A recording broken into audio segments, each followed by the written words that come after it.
राधे राधे सभी को। अब हम सुनेंगे शीतला माता की एक और कहानी। इस कथा के अनुसार एक बार एक बुढ़िया और उनकी दो बहुओं ने शीतला माता का व्रत किया।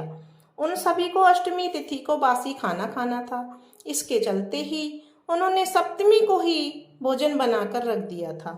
लेकिन दोनों बहुओं को बासी भोजन नहीं करना था, क्योंकि उन्हें कुछ समय पहले ही संतान हुई थी और उन्हें लग रहा था कि कहीं ऐसा न हो कि वो बासी भोजन करें और बीमार हो जाएं। अगर ऐसा हुआ तो उनकी संतान भी बीमार हो जाएगी।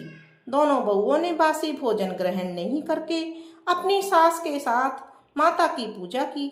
इसके बाद पशुओं के लिए बनाए गए भोजन के साथ ही अपने लिए भी ताजा भोजन बना लिया, फिर उसे ग्रहण भी कर लिया। फिर जब उनकी सास ने उन्हें बासी भोजन करने के लिए कहा तो उन्हें टाल दिया। यह कृत्य देखकर शीतला माता कुपित हो गई और अचानक ही उनके नवजातों की मृत्यु हो गई। जब यह बात सास को पता चली तो उसने अपनी बहुओं को घर से निकाल दिया। दोनों अपने बच्चों के शवों को लिए रास्ते पर जा रही थी। तभी वे एक बरगद के नीचे आराम करने के लिए रुकी।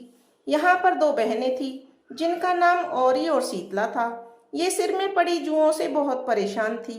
बहुओं को उनकी स्थिति देखकर उन पर दया आ गई। उन्होंने उनकी मदद करनी चाहिए। उन बहनों के सिर से उन्होंने जुएं निकाली। इस तरह उन दोनों बहनों को चैन मिल गया।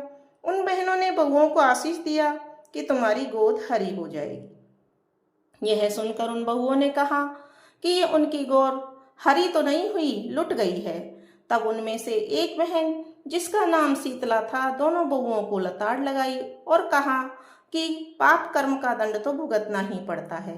तब उन दोनों बहुओं ने माता शीतला को पहचान लिया। वे दोनों उनके पैरों में पड़ गई और क्षमा मांगने लगी। माता को उनके पश्चाताप करने पर दया आ गई और उन्होंने उनके मृत बालकों को जीवित कर दिया। यह देखकर वह खुशी खुशी गांव लौट आई और इसके बाद से पूरा गांव माता शीतला को मनाने लगा। हे शीतला माता, जो भी इस कहानी को कहे और सुने या हुकारा भरे, उन सभी पर आपकी कृपा बनाए रखना। बोलो शीतला माता की जय।